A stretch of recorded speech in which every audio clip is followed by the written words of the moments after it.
علم الحیوانات کے پروفیسروں سے پوچھا. خود سر کھپاتے رہے لیکن آج تک سمجھ میں نہ آیا کہ یہ کتوں کا فائدہ کیا ہے. اب گائے کو لیجئے دودھ دیتی ہے, بکری کو لیجئے دودھ دیتی ہے اور مینگنے بھی. آخر یہ کتے کرتے کیا ہیں؟ پھر کہنے لگے کتے وفادار جانور ہیں. ارے جناب, وفاداری اسی کا نام ہے کہ شام کے 6 بجے جو بھونکنا شروع کیا تو صبح کے 7 بجے بھونکتے ہی چلے گئے. ابھی کل ہی کی بات ہے, رات 11 بجے ایک کتے کی طبیعت ذرا گڑگڑائی تو اس نے سڑک پر آ کر طرح کا مصرع دے دیا.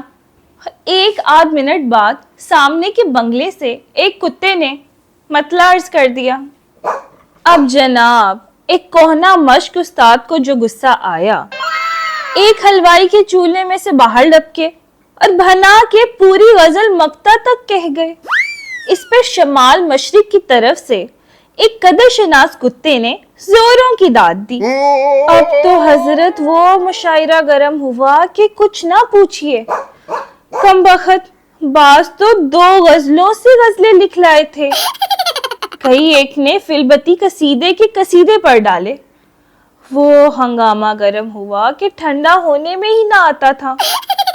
ہم نے کھڑکی میں سے ہزاروں دفعہ آرڈر پکارا, لیکن کبھی ایسے موقعوں پر پردھان کی بھی کوئی نہیں سنتا. اب ان سے بھی پوچھئے کہ میاں, تمہیں اگر ایسا ہی ضروری مشاعرہ کرنا تھا تو دریا کے کنارے کھلی ہوا میں جا کر تباہ آزمائی کرتے.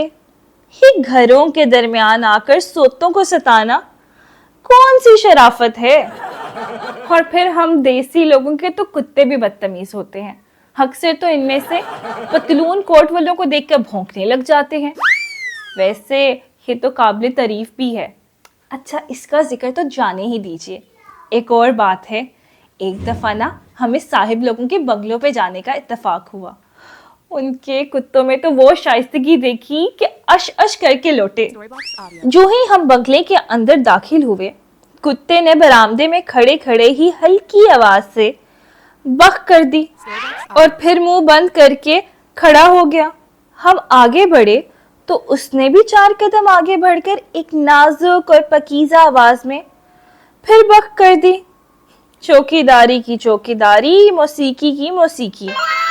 ہمارے کتے ہیں کہ نہ راگ نہ سر نہ سر نہ پیر, تان پہ تان لگائے جاتے ہیں بے تالے کہیں کے. نہ موقع دیکھتے ہیں نہ وقت پہچانتے ہیں, گل بازی کیے جاتے ہیں. گھمنڈ اس بات کا ہے کہ تان سین اسی ملک میں پیدا ہوا تھا. اس میں کوئی شک نہیں کہ کتوں کے ساتھ ہمارے تعلقات ذرا کشیدہ ہی رہے ہیں, لیکن خدا شاہد ہے کہ آج تک کسی کتے پہ ہمارا ہاتھ نہ اٹھ سکا.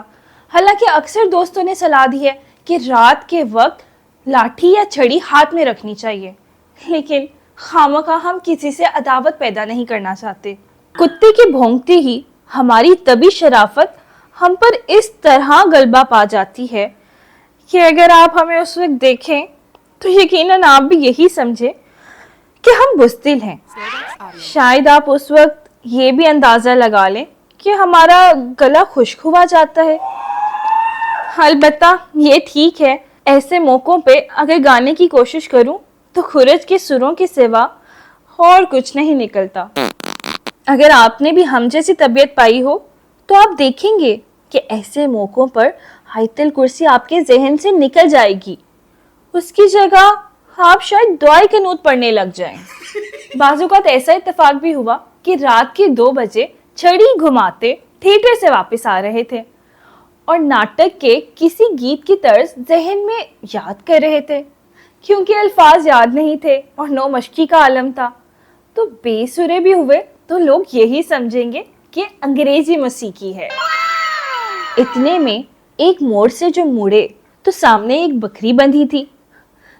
ذرا تصور ملاحظہ ہو, آنکھوں نے اسے بھی کتا دیکھا. ایک تو کتا اور پھر بکری کی جسامت کا, گویا بہت ہی کتا. بس ہاتھ پاؤں پھول کے چھڑی کی گردش دھیمی دھیمی ہوتے ہوتے ایک نہایت ہی نامعقول زاویے پر ہوا میں کہیں ٹھہر گئی. سیٹی کی موسیقی تھر تھرا کر خاموش ہو گئی۔ لیکن کیا مجال جو ہماری تھوتنی کی مخروطی شکل میں ذرا بھی فرق آیا ہو۔ گویا ایک بے آواز لے ابھی تک نکل رہی ہے۔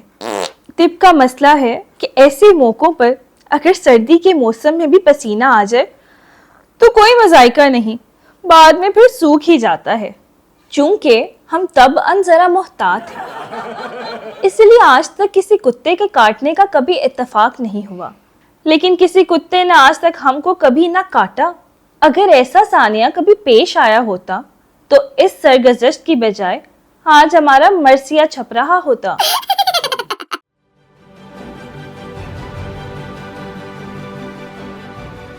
عکس، سچائیوں اور حقائق کا عکس۔